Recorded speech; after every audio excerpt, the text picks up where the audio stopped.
Hello everyone. Recently I was sitting at my desk and I just thought, what can I do to make the next 2 hours of my life miserable? And I came to the conclusion that the best way to do that would be to watch the live action Dragon Ball movie from 2009. This isn't my first rodeo with the movie either. I've seen this movie once before with my dad when I was probably like 8 or 9 years old. And I have to say that might be the worst father-son bonding experience that I can imagine. It honestly might have been better if he took me to a slaughterhouse to teach me about death. I mean, sure, I would have been traumatized, but at least we could have gotten that done in under an hour. Point is, this movie sucks. Even when I was little watching this movie, I knew it sucked, and that's saying something because I enjoyed watching basically anything. Also, I didn't want to pay to watch this movie, so I found a website to watch it on. And as soon as I started it, I got an email I'm assuming was from the FBI asking why in the world I'm watching this. First rule is, there are no rules.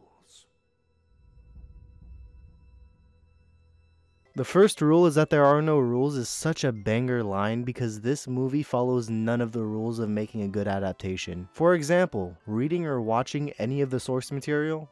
The moment I saw Goku in this movie, I immediately thought that he kinda looked like the lead singer of Green Day, and I can't really tell if that's a bad thing or not.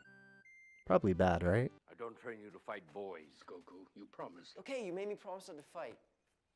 Then teach me something I can use. Teach me how to get the girl.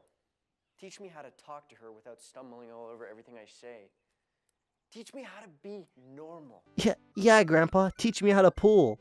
They made Goku an insecure teenager and it does not fit at all. The reason I find this so funny isn't just because they changed him from an 11-year-old to an 18-year-old. I find it really funny because they changed him from an 11-year-old to an 18-year-old played by someone who is in his late 20s to early 30s. It's just so jarring. Everything in this movie is just such a poor choice from top to bottom. Hey, Fuller, you just wrecked my bike. Agundis, did you just fart, man? Because I could have swore I just heard something. This scene isn't important, but this is one of the few scenes I took notes on, and all I wrote was, his name is Agundis, LMAO.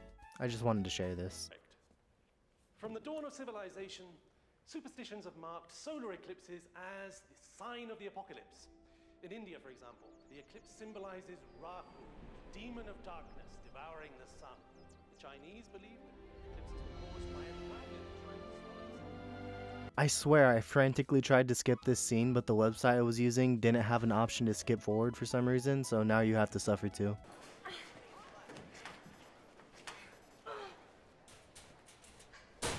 Damn it!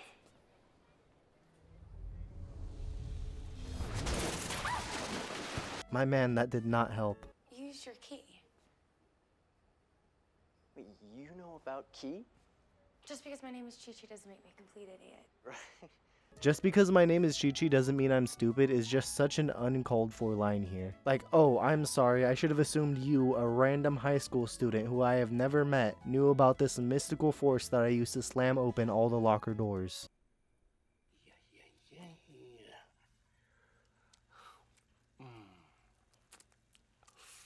That is the grossest way I've ever seen anyone eat. What are you doing here, Geeko? I'm just going to the party. Look, I was invited. I'm not looking for any trouble. Trouble found you, freak?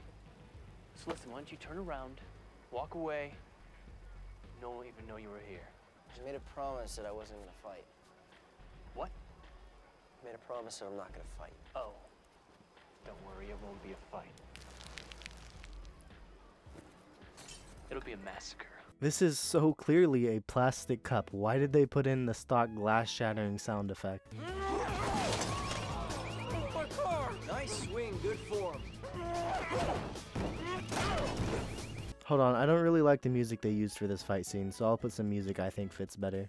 Do you have the time to listen to me whine about nothing and everything all at once? I am one of those melodramatic fools, neurotic to the bone, no doubt about it.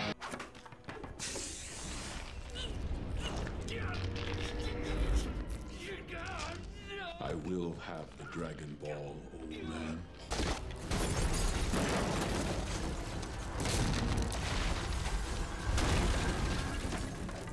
So Goku is at like an underage high school drinking party or something, and during this, Grandpa Gohan gets killed by Piccolo, who uses the Force to choke him and crush Goku's house. Sucks for Goku, I guess, but this leads Goku to meeting Bulma, who says that Piccolo stole her Dragon Ball. Last night, a thief broke into my father's company, Capsule Corporation. Somebody hacked the vault, killed the guards, and stole the Dragon Ball.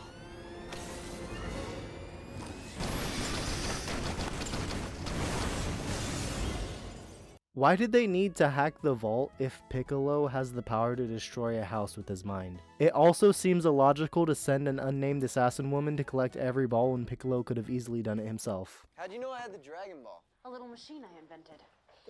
This can detect and locate the signature wavelengths emitted by the Dragon Balls. See?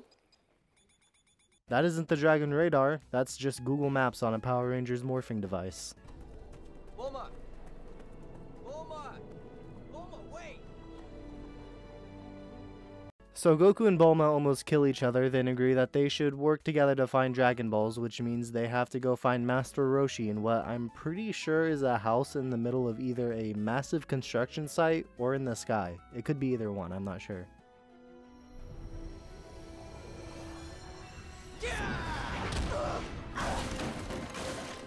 I know it's kind of wrong, but that might have been the hardest I've laughed in the past week.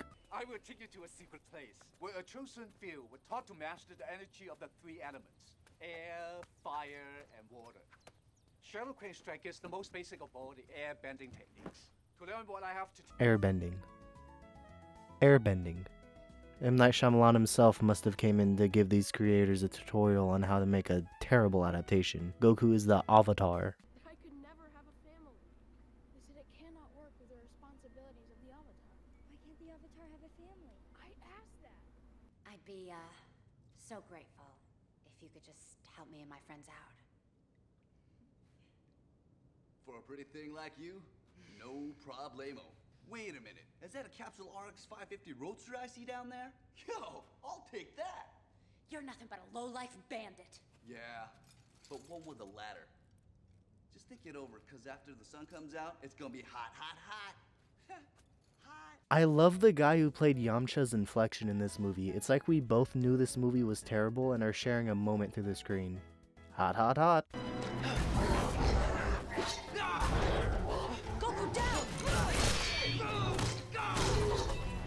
Yamcha's whole thing happens, and then they have to go to this volcano and have a fight with the Nilox from Power Rangers. After that, they go and stay in this temple so that Goku can learn the Kamehameha.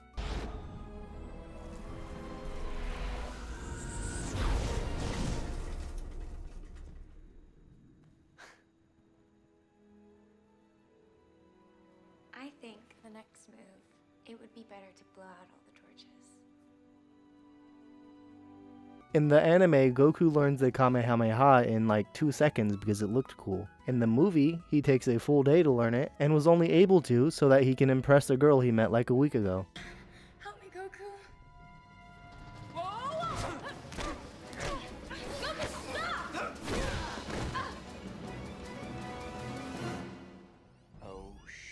Oh my god, Goku hit Chi-Chi with a 0 to death combo right there. Your body stood compacted. Still. It's really funny that they never named this character even in the trailer when they were going through the names of the characters and didn't put her name, despite the fact that she is in the literal next scene. In fact, I was actually so curious to know who this is that I started googling around and found literally nothing, except for some conspiracy theory that it was supposed to be Mai from the Pilaf gang. Which kind of makes sense, I guess. Until your 18th birthday, this is where you landed, and where you will be reborn. You serve me.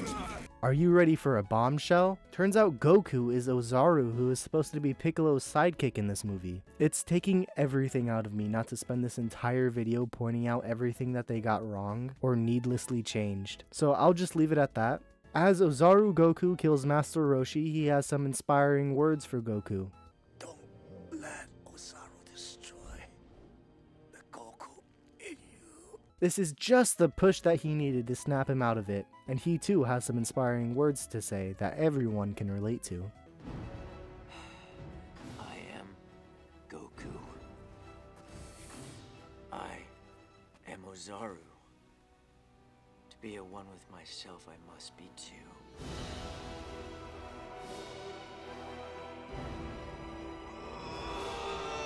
Yeah, so Goku and Piccolo shoot little fart beams at each other. Goku wins, then revives Master Roshi with the Dragon Balls, and everyone lives happily ever after. Or so you thought. They actually had the audacity to set this up for a sequel. But thank the Lord we never got it, because that might have single-handedly crippled the entire entertainment industry for a few years. Also, I might have actually cried if they used the Dragon Ball Z opening in the outro for this movie. Thankfully they didn't. You know how I said I was taking notes for the movie? Let's see what I wrote. This movie was an hour and 25 minutes longer than it should have been. Well, that about sums it up. Have a wonderful day and goodbye.